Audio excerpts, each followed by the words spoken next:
Salam sejahtera buat anak didik pelajar SMA kelas 10 dimanapun Anda berada pada saat ini. Kita bertemu kembali dalam proses belajar jarak jauh. Kali ini materi sosiologi kita yang tentang metode penelitian sosial sederhana, bagian yang kedua. Metode penelitian sosial sederhana, bagian yang kedua. Dalam video sebelumnya, metode penelitian sosial sederhana bagian 1 telah dijelaskan tentang pengertian penelitian sosial dan cara-cara berpikir. Maka dalam bagian yang kedua ini kita akan membicarakan tentang urutan penelitian.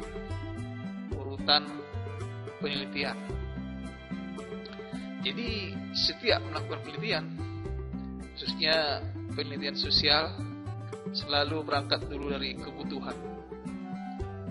kebutuhan terhadap keingintahuan, rasa ingin tahu jika terjadi sesuatu gejala sosial, berbagai masalah sosial, dan untuk diketahui bagaimana cara mengatasi masalahnya, kenapa masalah itu terjadi, apa perubahan-perubahan yang terjadi di masyarakat, keinginan untuk membahas itu semua, itulah yang dimaksud dengan kebutuhan. Setelah kebutuhan itu ada, lalu dirumuskanlah masalah. Merumuskan masalah ini berarti membuat sesuatu kalimat menjadi sebuah kalimat tanya. Jadi sebuah kalimat tanya yang perlu dibahas, dijawab melalui pengumpulan data atau melalui penelitian. Jadi merumuskan masalah itu berarti menyusun suatu kalimat pertanyaan yang perlu dijawab, dan jawabannya itu didapat melalui penelitian atau pengumpulan data. Kemudian setelah masalah dirumuskan, lanjutkanlah dengan penyusunan hipotesa. Hipotesa ini merupakan jawaban sementara dari masalah yang dirumuskan. Jawaban sementara itu jawaban sebelum dilakukan pengumpulan data, sebelum lakukan penelitian lapangan. Itu hipotesa. Jadi hipotesa ini berupa kesimpulan sementara atau dugaan sementara. Setelah selesai hipotesa, barulah masuk ke tahap selanjutnya, yaitu mengumpulkan data. Di data-data ini diperoleh dari objek yang diteliti, apakah melalui pengamatan atau melalui interview, melalui kuesioner, dan metode-metode lainnya. Ada berbagai metode atau cara untuk mengumpulkan data. Setelah data dikumpulkan, kemudian diambillah kesimpulan. Tentunya kesimpulan ini diperoleh dari hasil analisa data. Data-data yang telah dikumpulkan, dianalisa lalu disimpulkan. Setelah diambil kesimpulan, baru dilakukan generalisasi, menjadikannya sebuah teori. Kesimpulan itu menjadi sebuah teori yang berlaku untuk umum, terutama kalangan ilmuwan. Ya, begitulah urutan penelitian. Jadi selalu dimulai dulu dengan kebutuhan. Setelah kebutuhan itu muncul, baru dirumuskanlah masalah. Kemudian lanjutkan dengan perumusan hipotesa, mengumpulkan data. Setelah itu baru membuat kesimpulan, lalu generalisasi, menjadikannya menjadi sebuah teori, sebuah ilmu pengetahuan yang baru. Kemudian kita lanjutkan, bagaimanakah prosedur penelitian itu. Jadi prosedur penelitian itu dibagi 2 tahapan. Pertama, pembuatan rancangan penelitian, sering disebut dengan istilah pembuatan proposal. Setelah proposalnya atau rancangannya dibuat, lalu tahap kedua yaitu pelaksanaan penelitian. Pembuatan rancangan penelitian ini dibagi ke dalam 5 langkah kerja. Menyusun suatu proposal penelitian dibagi ataupun ada langkah-langkahnya, yaitu ada beberapa langkah di sini, 6 langkah. Yang pertama, memilih masalah. Nah, tadi sudah kita bicarakan sebelumnya, ada kebutuhan. Nah, di situ dulu dipikirkan bagaimana masalah-masalah yang terjadi, apa penyebabnya dan sebagainya. Itu akan timbul dalam pemikiran peneliti. Ada suatu gejala yang perlu dibahas, yang harus dicari jawabannya. Nah, ini banyak gejala-gejala sosial terjadi, tapi tentunya harus dipilih dulu satu masalah apa yang perlu diselesaikan dulu, yang dikuasai benar-benar oleh peneliti. Nah, setelah selesai itu, baru lakukan studi pendahuluan. Studi pendahuluan, lihat dengan pasti di lokasi di mana ada masalah itu terjadi. Kepada objeknya dilihat apakah masalah itu ada apa enggak. Ya, sebagai contoh, kita buat contoh, masalahnya adalah pandemi COVID-19 mempengaruhi prestasi belajar siswa. Itu contoh. Itu masalah yang muncul dalam pikiran peneliti. Kemudian nanti peneliti akan melihat langsung bagaimana prestasi belajar siswa di sekitarnya atau di satu tempat di mana rencana dilakukan sebagai lokasi penelitian. Lakukan studi pendahuluan, dilihat bagaimana perkembangan prestasi belajar siswa di sana setelah pandemi COVID-19. Lalu setelah itu dirumuskanlah satu masalah. Rumuskan masalah ini berbentuk kalimat tanya. Sebagai contoh, bagaimana pengaruh pandemi COVID-19 terhadap prestasi belajar siswa SMA di kota A. Itu contohnya. Bagaimana pengaruh pandemi COVID-19 terhadap prestasi belajar siswa di kota A. Jadi sebuah kalimat tanya. Lalu setelah itu dirumuskanlah hipotesa. Hipotesa ini cukup satu kalimat saja. Contoh, pandemi COVID-19 menyebabkan penurunan prestasi belajar siswa SMA di kota A. Pandemi COVID-19 menyebabkan penurunan prestasi belajar siswa SMA di kota A. Misalnya yang jadi rumusan hipotesanya. Setelah selesai dirumuskan, baru ditetapkanlah pendekatan. Pendekatan ini berupa metode. Apakah melakukan pendekatan dalam bentuk analisa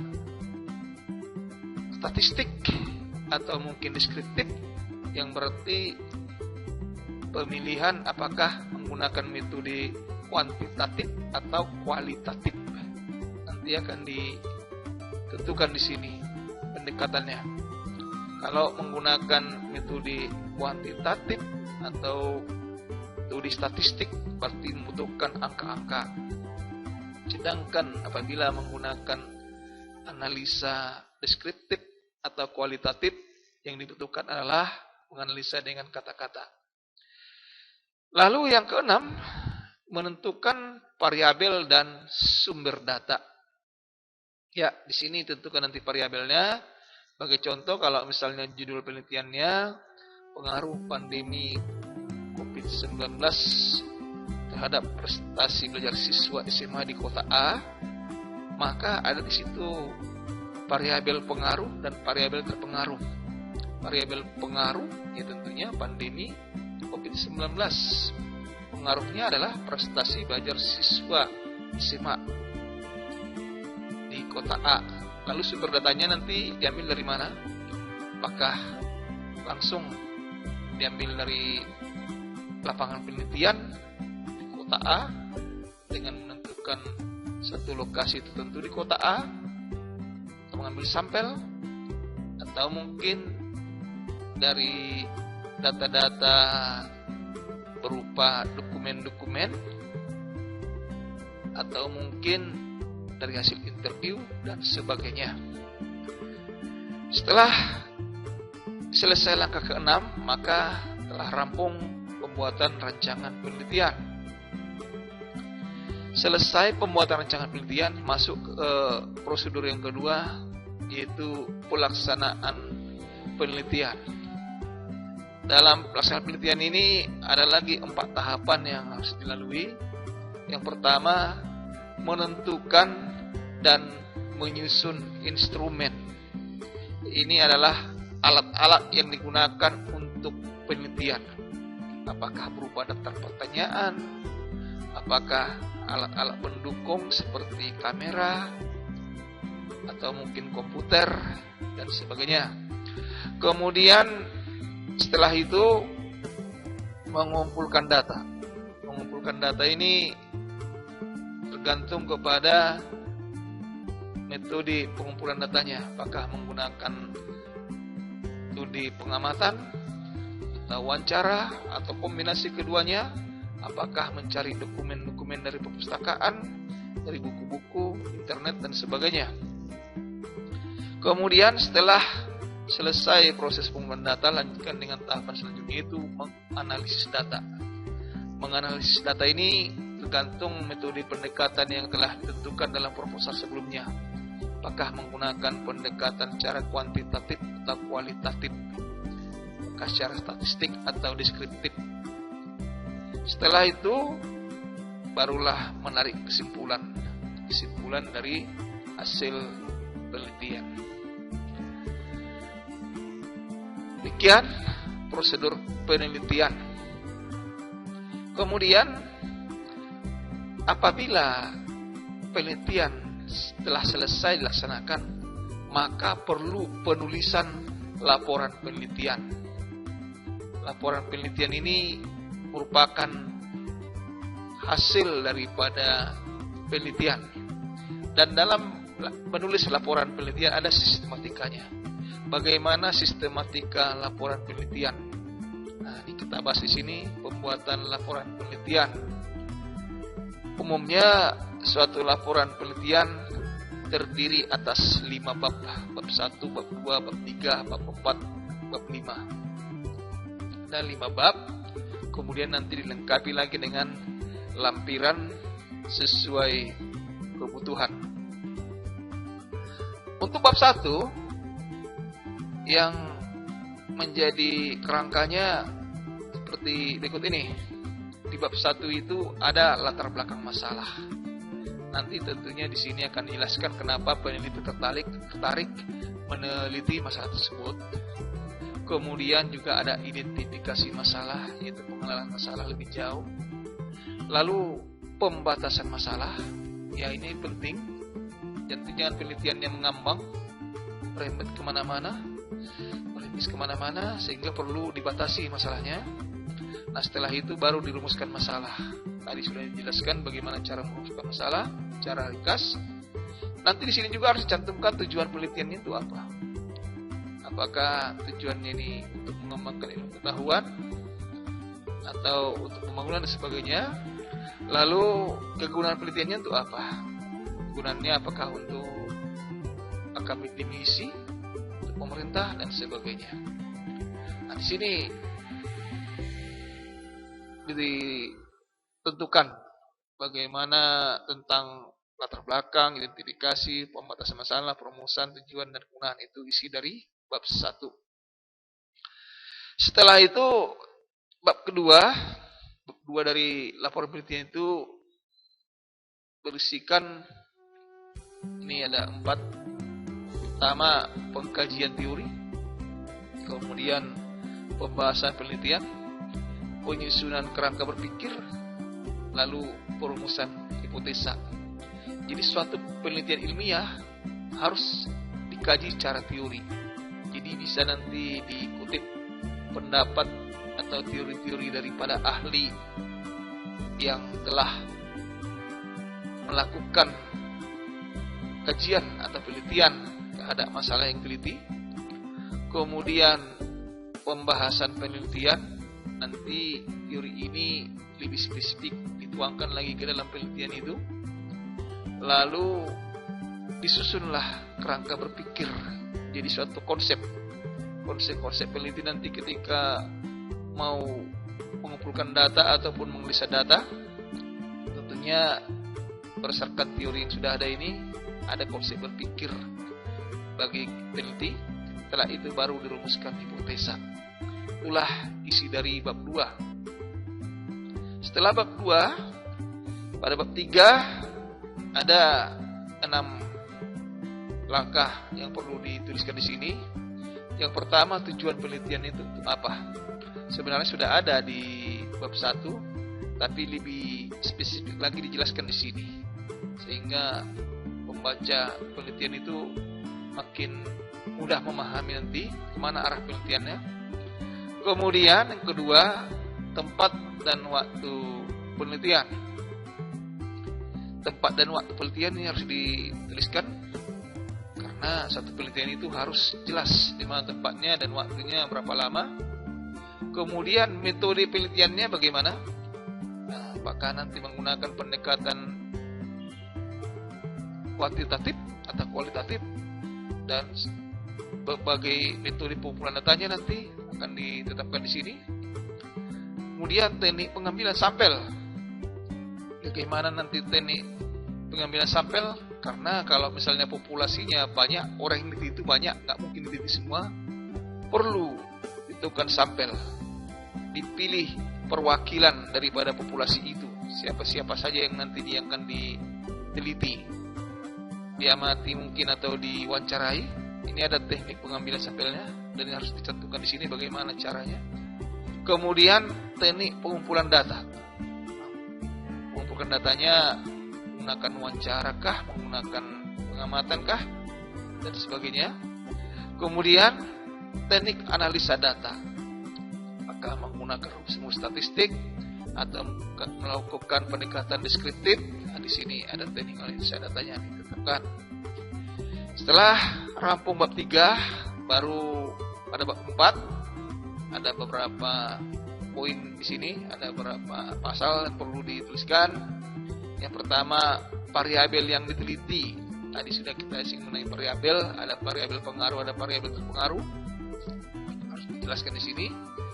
Kemudian teknik analisanya, tadi sudah dibuat sebelumnya di bab berapa tadi? Di bab 3 bagaimana menganalisa data. Tetapi di sini diperjelaslah lagi, dikonkretkanlah apa yang dituliskan di bab 3, dikonkretkan di bab 4 ini. Tentunya langsung data-data yang dapat di lapangan itu langsung dianalisa berdasarkan teknik analisa yang ditetapkan. Setelah itu baru disimpulkan analisanya bagaimana.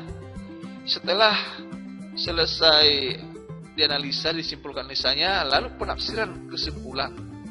Penafsiran kesimpulan yaitu tentunya dari hasil analisa ini tafsirkan bagaimana jawaban daripada masalah yang dirumuskan itu.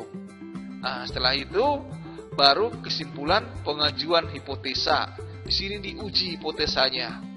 Nah, apakah sesuai antara hipotesa yang telah dituliskan pada bab sebelumnya, yaitu bab 2, apakah sudah sesuai dengan hasil analisa di bab 4 ini. Di sinilah itu dituliskan. Jadi kesimpulan pengajuan hipotesa. Setelah ini selesai, pada bab 5 berisikan ini deskripsi singkat mengenai masalah hipotesa dan hasil penelitian. Jadi apa yang telah dikaji di bab 4 itu dituliskan di sini secara singkat. Kemudian dituliskan kesimpulan, baru saran. Ya, jadi itulah sistematika laporan penelitian. Ada 5 bab. 1 bab 2, 3, 4, 5 ditambah dengan lampiran sesuai dengan kebutuhan. Jadi tentunya hasil penelitian ini yang ditulis dalam laporan penelitian ini akan menjadi bahan ilmiah yang dapat dipertanggungjawabkan juga secara ilmu, bukan suatu yang dikarang-karang. Demikianlah pembahasan kita pada pertemuan kali ini. Tugas bagi anak didik kami sekalian, silahkan dituliskan pengertian daripada hipotesa. Tuliskan pengertian dari hipotesa, cari dari buku, dari Google dan sebagainya. Dan yang kedua, tuliskan jenis-jenis hipotesa penelitian. Yang kedua, tuliskan jenis-jenis hipotesa penelitian. Demikian, sekian dan terima kasih.